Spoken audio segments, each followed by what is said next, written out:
Hi friends, welcome back to Mazhathulli creations. ഈ channel നിങ്ങൾ ആദ്യമായിട്ടാണ് കാണുന്നതെങ്കിൽ സബ്സ്ക്രൈബ് ചെയ്യാൻ മറക്കല്ലേ. വളരെ ദേഷ്യത്തോടെ കാർത്തി മുറിയിലേക്ക് വന്നു. കുറച്ച് വെള്ളം എടുത്ത് കുടിക്കുന്നു.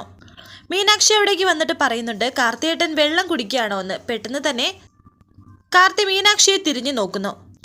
വെള്ളം കുടിപ്പിച്ച് കളഞ്ഞില്ലേ അവള്? ഒരു പെരും മഴ പെയ്ത് തോർന്നതുപോലെയുണ്ട്.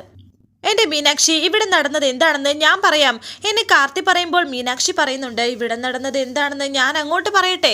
എന്നാൽ ഇവർ സംസാരിക്കുന്നത് കേൾക്കാൻ വേണ്ടിയിട്ട് മാലതി അവിടേക്ക് പതുങ്ങി ഇങ്ങനെ വരുന്നുണ്ട്.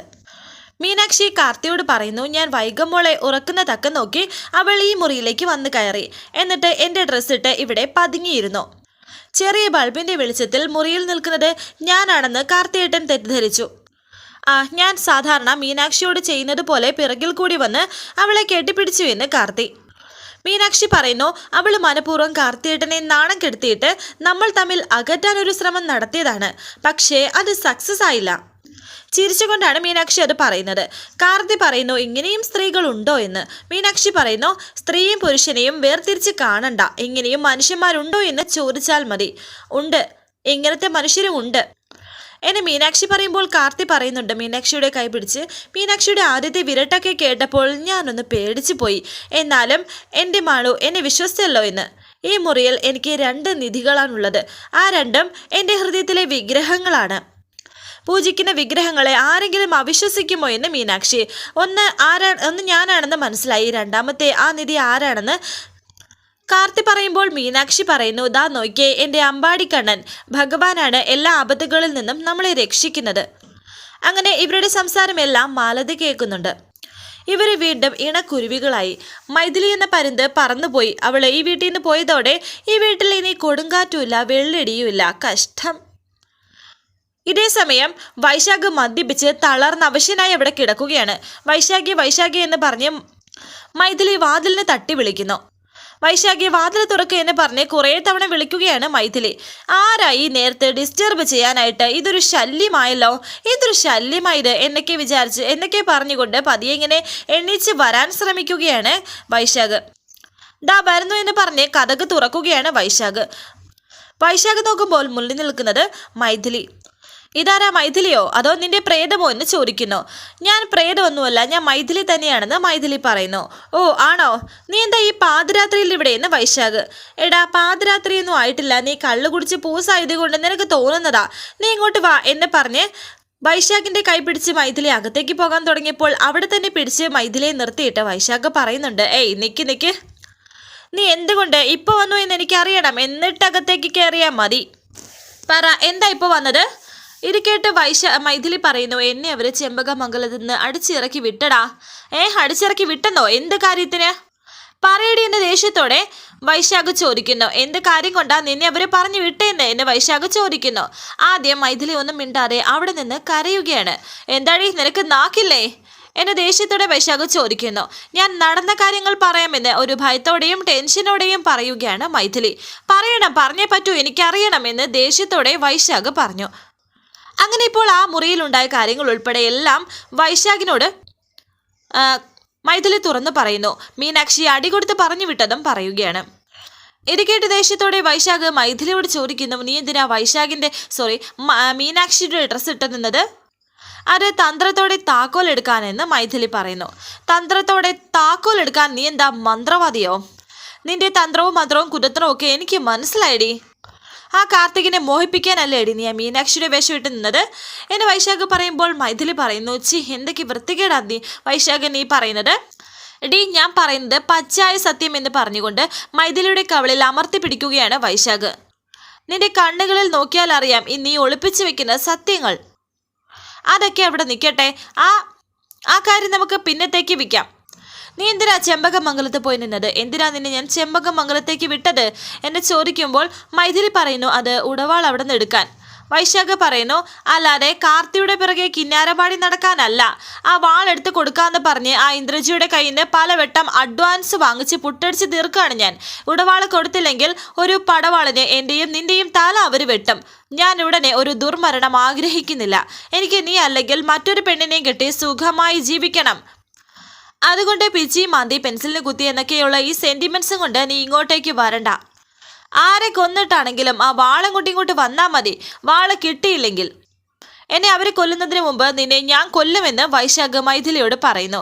അരക്കേട്ട് ഞെട്ടി നിൽക്കുകയാണ് മൈഥിലി. മാറിപ്പോടി എന്ന് പറഞ്ഞുകൊണ്ട് വൈശാഖ് മൈഥിലിയുടെ മുടിക്ക് പിടിച്ച് അവിടേക്ക് തള്ളിയിടുകയാണ്. അങ്ങനെ മൈഥിലി പോയി ആ തറയിലേക്ക് വീണു. ചെന്ന് ആ വാളുമായിട്ട് വാ എന്ന് പറഞ്ഞ് വൈശാഖ് അകത്തേക്ക് പോകുന്നു. കരഞ്ഞുകൊണ്ട് മൈഥിലി വൈശാഖി എന്ന് വിളിക്കുന്നുണ്ടെങ്കിലും വൈശാഖ് മൈൻഡ് പോലും ചെയ്യാതെ അകത്തേക്ക് കയറി വാതിലടച്ച് കുറ്റിയിട്ടു. അയ്യോ എന്ന് പറഞ്ഞുകൊണ്ട് മൈഥിലി ഇങ്ങനെ കരയുകയാണ്. ശേഷം കാണിക്കുന്നത് കാർത്തി ബെഡിൽ ഇങ്ങനെ കിടക്കുന്നു. അരികിൽ മീനാക്ഷിയില്ല. കുഞ്ഞാണെങ്കിൽ നല്ല ഉറക്കത്തിലും.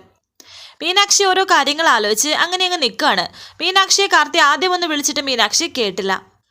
കാർത്തി മീനാക്ഷിയോട് ചോദിക്കുന്നു, മീനാക്ഷി നീ എന്താ ഉറങ്ങാത്തതെന്ന്. ഉറക്കം വരുന്നില്ലെന്ന് മീനാക്ഷി. ഉറക്കം വരുന്നില്ലെന്നോ? നേരം ഒത്തിരിയായി മീനാക്ഷി, വന്ന് കിടന്നുറങ്ങ്. സത്യത്തിൽ ഇന്ന് സന്തോഷത്തോടെ കിടന്നുറങ്ങേണ്ട ദിവസമല്ലേ? ചെമ്പകമംഗലത്ത് ഒരു ശുദ്ധീകരണം നടത്തിയ ദിവസം ഞാൻ തന്നെ വലിച്ചുകൊണ്ട് വന്ന ഈ വീട്ടിൽ ഒരു തലവേദനയാക്കി മാറ്റിയ മൈഥിലി അവളുടെ ശല്യം ഒഴിഞ്ഞു കിട്ടിയില്ലേ എന്നെ കാർത്തി പറയുമ്പോൾ മീനാക്ഷി പറയുന്നു, എവിടെ? അവൾ അങ്ങനെ പോകുന്നാണോ കാർത്തിയേട്ടൻ വിചാരിച്ചത്? ഇത്രയും നാളായിട്ടും ഒരു പോലീസ് ഓഫീസറായി കാർത്തിയേട്ടൻ അവളെ മനസ്സിലാക്കിയിട്ടില്ലല്ലോ. അവൾ അങ്ങനെയൊന്നും പോകില്ല കാർത്തിയേട്ട, അവൾ ഇനിയും തിരിച്ചു വരും. ഇനി അവൾ വരില്ലെന്ന് കാർത്തി, വരുമെന്ന് മീനാക്ഷിയും. എന്താ നിനക്ക് അങ്ങനെ തോന്നാൻ? എൻ്റെ മനസ്സ് പറയുന്നു അവൾ തിരിച്ചു വരുമെന്ന്. എന്നെ മീനാക്ഷി നീ അങ്ങനെ ചിന്തിക്കല്ലേ. മനസ്സിൽ എന്ത് ചിന്തിക്കുന്നോ അതങ്ങനെ സംഭവിക്കുമെന്നാണ് സൈക്കോളജി. ആ ശല്യം ഒഴിഞ്ഞുപോയ സന്തോഷത്തിൽ നിന്ന് സമാധാനത്തോടെ കിടന്നുറങ്ങാമെന്നാണ് ഞാൻ വിചാരിച്ചത്. അപ്പോൾ നീ ഇങ്ങനെ പറഞ്ഞാൽ എന്നെ കാർത്തി പറയുമ്പോൾ മീനാക്ഷി പറയുന്നു, കാർത്തിയേട്ടൻ അങ്ങനെ ചോദിച്ചോണ്ട് ഞാൻ പറഞ്ഞതാണ്. കാർത്തിയേട്ടൻ പോയി ഉറങ്ങിക്കോളൂ. കാർത്തി പറയുന്നു, നീ ഇങ്ങനെ ഇവിടെ ഉറങ്ങാതെ നിൽക്കുമ്പോൾ ഞാൻ എങ്ങനെയാ പോയി കിടന്നുറങ്ങുന്നത്? നീയും കൂടെ വന്നേ. മനസ്സിൽ ഇത്തരം ടെൻഷൻസ് വിട്ടുകളി എന്നൊക്കെ പറയുമ്പോൾ മീനാക്ഷി പറയുന്നു, എൻ്റെ മനസ്സാകെ കലങ്ങിയിരിക്കുകയാണ് കാർത്തിയേട്ട. ചെമ്പകമംഗലത്ത് എന്തൊക്കെയോ ആപത്തുകൾ വരാൻ പോകുന്നു എന്നൊരു തോന്നൽ. എന്തൊക്കെയാ മീനാക്ഷി നീ ചിന്തിച്ചു കൂട്ടുന്നത് എന്ന് കാർത്തി. ഒരു പക്ഷേ എൻ്റെ തോന്നലുകൾ മാത്രമാകും. ഞാൻ പഠിച്ചിടത്തോളം ഇവിടെ നിന്ന് ഇറങ്ങിപ്പോയ ആ സ്ത്രീ അവൾ നിസ്സാരക്കാരിയല്ല. പക മൂത്ത് നടക്കുന്ന ഒരു മൂർഖൻ പാമ്പാണ്. അവൾ അങ്ങനെ പോവില്ല. അവൾ കടിച്ചേ അടങ്ങും. അവളുടെ കൂടെ വൈശാഖ് മാത്രമല്ല, ചെമ്പകമംഗലത്തോട് ശത്രുതയുള്ള എല്ലാവരും അണിചേർന്നിട്ടുണ്ട്. അത് ഉറപ്പാണ്. എനിക്കെന്തായാലും ഉറക്കം വരില്ല. കാർത്തിയേട്ടൻ എന്തായാലും ലൈറ്റ് അണച്ചിട്ട് കിടന്ന് ഉറങ്ങിക്കോളൂ എന്ന് മീനാക്ഷി പറയുന്നു. ശേഷം കാണിക്കുന്നത് ഇന്ദ്രജിയും വക്കീലും തമ്മിൽ ഫോണിൽ സംസാരിക്കുന്നുണ്ട്. ഇതുവരെയുള്ള കാര്യങ്ങൾ ഓക്കെ അല്ലേ എന്നറിയാൻ വിളിച്ചതാണെന്ന് പറയുമ്പോൾ ഇതുവരെയുള്ള കാര്യം ഓക്കെയാണ്. നമ്മൾ അടുത്ത കാര്യത്തിലേക്ക് ഒരുങ്ങിക്കഴിഞ്ഞു. മാഡം ഹാപ്പി ആയിട്ടിരുന്നോളൂ എന്ന് പറയുന്നു. I am very very happy. ദൗത്യത്തിൻ്റെ ചുമതല മിസ്റ്റർ അനന്തഗോപൻ അല്ലേ എന്ന് ഇന്ദ്രജ. അത് ഞാൻ ഭംഗിയായിട്ട് നിറവേറ്റും മാഡം, ഉറപ്പ്. ഓക്കെ മാഡം എന്ന് പറഞ്ഞ് അനന്തഗോപൻ ഫോൺ വെച്ചു. സന്തോഷത്തിലാണ് ഇന്ദ്രജ. അതേ സന്തോഷത്തിൽ അനന്തഗോപനും. പോലീസുകാർ അവിടേക്ക് ഒരാളെ കൊണ്ടുവരുന്നു. ഞാൻ പറഞ്ഞ ആളെത്തി സാറ്. ആളെ കണ്ടാൽ ഞെട്ടും. സാറിൻ്റെ സുപ്പീരിയറിന് ഇവന് തന്നെ വേണമെന്ന് നിർബന്ധം എന്നൊക്കെ അനന്തഗോപൻ.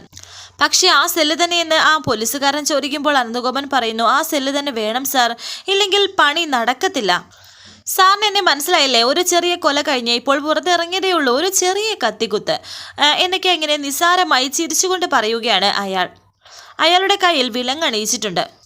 സാറിന് ഇനിയും എന്നെ മനസ്സിലായിട്ടില്ല എന്ന് പറയരുത്. ഞാനാണ് ബ്ലേഡ് ബാബു എന്ന് പറഞ്ഞ് വീണ്ടും അയാൾ ചിരിക്കുന്നു. അയാളെ കൊണ്ടുപോകാൻ ഉദ്ദേശിക്കുന്നത് ജയറാം കിടക്കുന്ന സെല്ലിലാണ്. മാധുരിയുടെ മരണത്തെക്കുറിച്ചാണ് ജയറാം അവിടെ കിടന്ന് ആലോചിക്കുന്നത്. അങ്ങനെ ഇപ്പോൾ ജയറാമിൻ്റെ അതേ സെല്ലിൽ കൊണ്ടിട്ടിരിക്കുകയാണ് ബ്ലേഡ് ബാബുവിനെ. അയാൾ ജയറാമിൻ്റെ തൊട്ടരികിലായിരുന്നിട്ട് ജയറാമിനെ തന്നെ നോക്കുന്നു. ജയറാം ആണെങ്കിൽ അയാളെ കണ്ടിട്ട് മൈൻഡ് പോലും ചെയ്യുന്നില്ല. എന്താണൊന്നും മിണ്ടാത്തത് എന്ന് ബാബു ചോദിക്കുന്നു. ജയറാം സാറല്ലേ ആ ചെമ്പകമംഗലത്തെ ഭാര്യയെ കൊന്ന കേസിലെ പ്രതി? ഞാനും ആ വകുപ്പിൽ പെട്ടതാണ്. ഭാര്യ അങ്ങ് തട്ടി. വിശ്വാസവഞ്ചനയെന്നേ. വിശ്വാസവഞ്ചന കാണിച്ച ഭാര്യയെ പിന്നെ വെച്ചോണ്ടിരിക്കാൻ പറ്റുമോ എന്ന് പറഞ്ഞ് ബാബു ചിരിക്കുന്നു. നിസ്സാരമായി പറയുന്നു, എൻ്റെ പേര് ബാബു. എല്ലാവരും ബ്ലേഡ് ബാബു എന്ന് വിളിക്കും. വിശദമായി പുറകെ പരിചയപ്പെടാം. നല്ല ക്ഷീണം, ഉറങ്ങട്ടെ, കുറച്ച് ദിവസമായിട്ട് ഉറങ്ങിയിട്ട് എന്ന് പറഞ്ഞ് അവിടെ ഇരുന്ന പായിൽ കിടന്നുറങ്ങുകയാണ് ബാബു. ആ റാസ്കൽ ഇപ്പോൾ ഫുഡ് കൊണ്ടുവരും, അപ്പോൾ എന്നെ വിളിച്ചോണം കേട്ടോ എന്ന് പറഞ്ഞിട്ടാണ് ബാബു ഉറങ്ങുന്നത്. ഇതേസമയം മാധുരിയുടെ ഫോട്ടോയിൽ നോക്കി നിൽക്കുകയാണ് ഇന്ദ്രജ. എൻ്റെ പൊന്നനുജത്തി, നിന്നെ വളരെ ക്രൂരമായി കൊന്നവനാണ് ആ ജയറാം. അവനെ ഞാൻ പരലോകത്ത് അയക്കുമെന്നുള്ള എൻ്റെ പ്രതിജ്ഞ ഇന്ന് നടപ്പിലാക്കാൻ പോവുകയാണ്. എനിക്ക് അത്രയും പ്രിയപ്പെട്ടവളായിരുന്നു നീ. ആ നിന്നെയാണ് അവൻ ഇല്ലാണ്ടാക്കിയത്. മനസ്സിനേൽപ്പിച്ച മുറിവ് ഒരിക്കലും ഉണങ്ങില്ല. പക്ഷെ അതേപോലെ ക്രൂരമായി ഞാൻ അവനെ കൊല്ലിപ്പിക്കും. എന്നെ കൊന്നിട്ട് നീ പ്രസവിച്ച നിന്റെ മകളെയും തട്ടിയെടുത്ത് അവനും അവൻ്റെ ദേവിയും കൂടി സുഖമായി ജീവിക്കുകയായിരുന്നു. അത് ഞാൻ സമ്മതിക്കില്ല. ഒന്ന് നിലവിളിക്കാൻ പോലും അവസരം കൊടുക്കാതെ അവനെ ഞാൻ പരലോകത്ത് യാത്രയാക്കും. അത് നിനക്ക് തരാവുന്ന എൻ്റെ ഏറ്റവും വലിയ സമ്മാനമാണ് എന്നും ഇന്ദ്രജ പറയുന്നുണ്ട്. ശേഷം കാണിക്കുന്നത് ചെമ്പകമംഗലത്ത്. ദേവി രണ്ടുപേർക്കും ചായ ഇടുന്നുണ്ട്, അച്ഛനും അമ്മയ്ക്കും. അവർക്ക് ചായയുമായി വന്നിരിക്കുകയാണ് നന്ദിനി. മീനാക്ഷിയും അവിടേക്ക് വന്നു. വാതിൽ തുറന്ന് പത്രമെടുക്കാൻ പറയുന്നു. അങ്ങനെ വാതിൽ തുറന്ന് പത്രമെടുക്കാൻ പോയ സമയം മൈഥിലി അവിടെ ഇങ്ങനെ ഇരിക്കുകയാണ്. ആ തറയിൽ അങ്ങനെ ഒരു മൂലയിൽ അങ്ങനെ ഇരിക്കുന്നു. ആ കാഴ്ച കണ്ട് ഞെട്ടി നിൽക്കുകയാണ് മീനാക്ഷി. മൂലയിൽ ചുരുണ്ടുകൂടി അങ്ങനെ അങ്ങ് മയക്കത്തിലിരിക്കുന്നു. ഇതെന്താ, ഇന്നലെ രാത്രി നീ പോയില്ലേ എന്ന് മീനാക്ഷി ദേഷ്യത്തോടെ മൈഥിലിയോട് ചോദിക്കുന്നു. മൈഥിലി എണീറ്റു. അങ്ങനെ അങ്ങ് പോകാൻ പറ്റുമോ എന്ന് മൈഥിലി. അമ്മ ഒന്നിങ്ങ് വന്നേ എന്ന് മീനാക്ഷി പറയുന്നു. അങ്ങനെ എല്ലാവരും അവിടേക്ക് വരുന്നു. മൈഥിലി അകത്തേക്ക് പോകാൻ തുടങ്ങിയപ്പോൾ മീനാക്ഷി പറയുന്നു, നിക്ക് നീ തള്ളിക്കയറി എവിടേക്ക് കയറി പോവുകയാണെന്ന്. വഴി മാറ് എന്ന് മൈഥിലി. വഴി മാറുന്നത് എന്തിനാ? നിന്നെ ഇവിടെ നിന്ന് ഇറക്കി വിട്ടതല്ലേ, പിന്നെയും തള്ളിക്കയറി എങ്ങോട്ട് പോകുവാണെന്നാ മീനാക്ഷി ചോദിച്ചത് എന്ന് നന്ദിനി പറയുന്നു. ചോദിച്ചത് കേട്ടില്ലേ എന്ന് മീനാക്ഷി. അവിടേക്ക് കാർത്തി എത്തി. എന്നെ തല്ലാനും കൊല്ലാനും ഒന്നും വരണ്ട. എൻ്റെ ഒരു സാധനം ഞാൻ ഇവിടെ വെച്ച് മറന്നുപോയി, അതെടുക്കാനാ വന്നതെന്ന് മൈഥിലി. അതെടുത്തോണ്ട് ഞാൻ ഉടനെ പോകുമെന്നും മൈഥിലി പറയുമ്പോൾ രാജലക്ഷ്മി പറയുന്നു, മീനാക്ഷി മോളെ അത് അവൾ എടുത്തോണ്ട് പോയിക്കോട്ടെ എന്ന്.